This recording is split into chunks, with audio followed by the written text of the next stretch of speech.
के सम्मान पर चोट पहुंचाते हैं ताकि उसे पीड़ा पहुंचाई जा सके।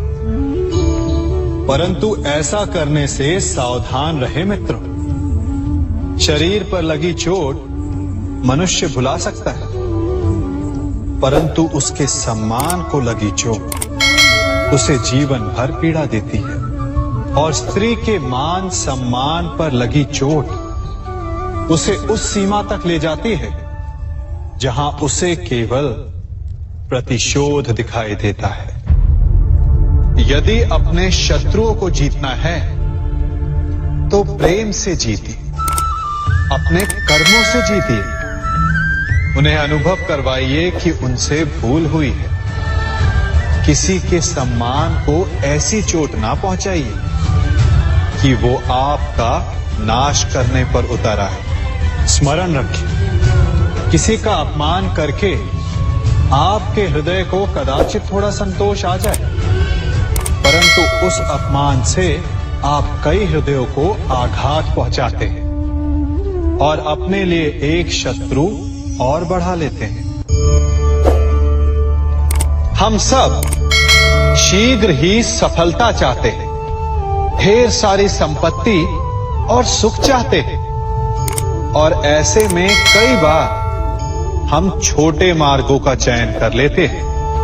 वो मार्ग जिनमें परिश्रम नहीं होता, जिनमें होता है तो केवल छल, कुटिलता और भाग्य का सहारा। जैसे कि जुआ।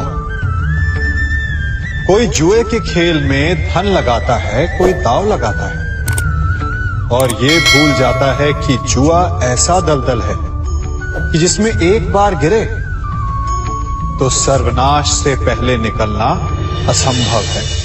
यदि आप जीते तो और जीतने की भूख बढ़ जाएगी, और यदि आप कुछ हार बैठे तो उसे पुनः पाने के लिए आप फिर से खेलेंगे। मनुष्य को ये आभास ही नहीं होता कि अपनी संपत्ति के साथ साथ वो अपनी मानवता, अपने संस्कार, अपना धर्म और अपना उत्तरदायित्व तक सभी जुए की भेंट चढ़ा देता है। इसलिए कुछ पाना है तो परिश्रम से पाओ। यदि कुछ जुए में जीता तो वो उतना शीघ्र ही खो दोगे, चूंकि उसे परिश्रम से पाया नहीं गया है, और उसकी रक्षा करने के लिए आपके मन में स्वाभाविक प्रयास भी नहीं होंगे। क्षमा बढ़न को चाहिए, छुट्टन को उत्पाद। क्षमा इस संसार में शांति का, सुख का मूल आधार है। क्षमा आपके मन से प्रतिशोध और शत्रुता जैसे भावों को समाप्त करती है। परंतु क्या हर स्थान पर क्षमा आवश्यक है? क्या प्रत्येक का अपराध क्षमा करने के योग्य होता है? नहीं। कभी कभी उसे क्षमा करके हम उस व्यक्ति को और बड़ा अपराध करने की प्रेरणा देते हैं, और ऐसा ही अपराध है स्त्री का मान भंग करना, जिसमें क्षमा की कोई अवस्था नहीं। यदि सिंह भूल से गाय के बछड़े का अखेट कर ले तो उसे क्षमा किया जा सकता है, परंतु यदि वो नरभक्षी हो जाए तो उसके केवल दो स्थल होते हैं, या तो पिंजरा या फिर मृत्यु की गोद। कुछ परिस्थितियों में क्षमा के स्थान पर दंड देना आवश्यक होता है, क्योंकि ये दंड का भय ही है जो लोगों को वो अपराध करने से रोकता है। संसार में सबसे बड़ा क्या है? अभिमान और बाहुबल, या विश्वास और आस्था?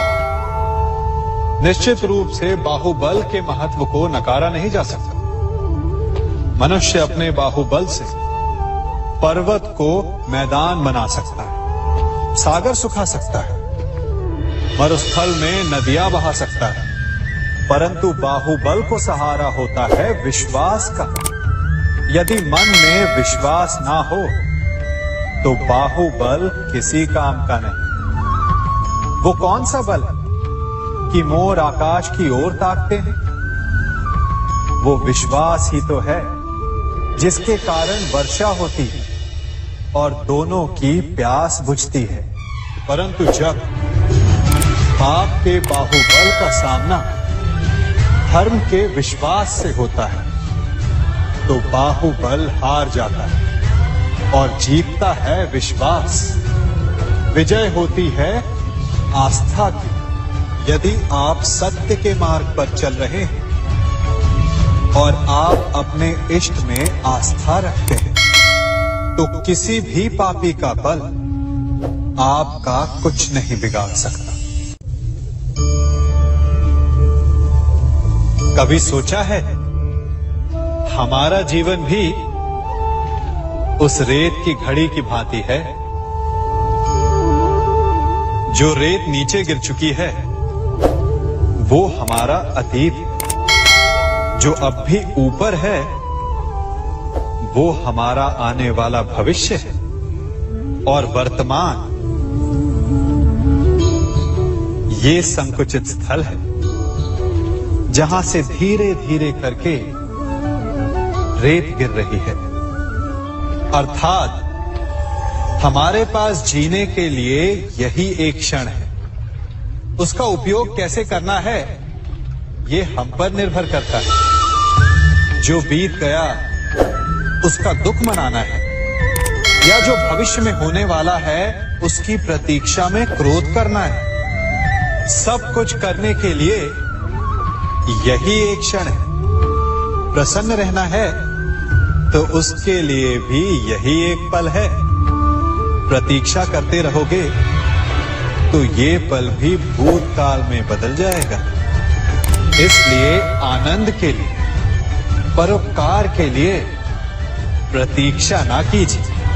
आपके पास जो पल है उनका भरपूर सदुपयोग कीजिए, क्योंकि इस घड़ी को पलटकर आप फिर से समय अवश्य गिन सकते हैं, परंतु अपना बीता हुआ समय आप वापस नहीं लौटा पाएंगे।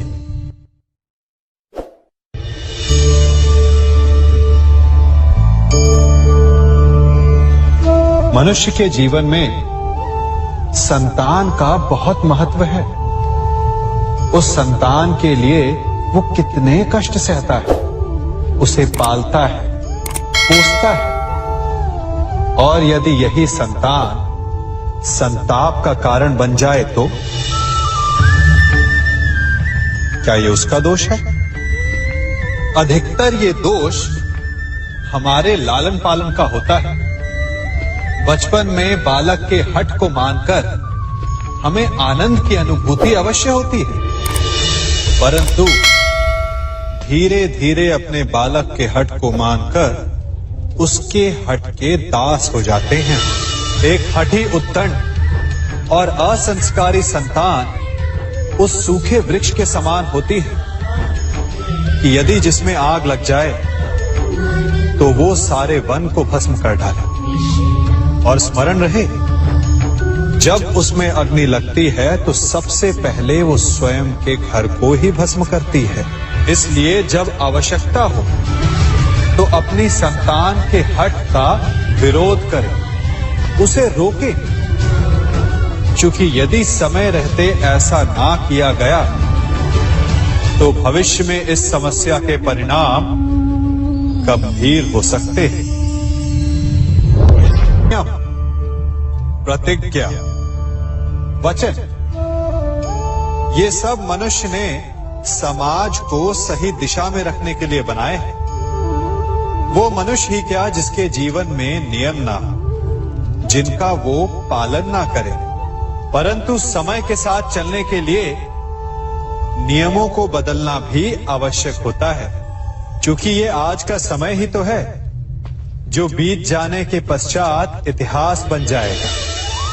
यदि आवश्यकता पड़ने पर नियम और प्रतिज्ञा भंग ना की जाए, समय की मांग के अनुरूप अपनी प्रतिक्रिया ना बदली जाए,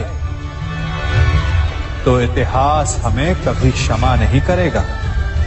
आवश्यकता पड़ने पर आपकी तोड़ी हुई एक प्रतिज्ञा, एक बंधन कभी कभी पूरे मानव इतिहास को बड़े विनाश से बचा सकता है। इसलिए नियम, प्रतिज्ञा, वचन कुछ नहीं, कुछ है तो केवल समय, जिसके अनुरूप चलने वाला ही सफल हो सकता है।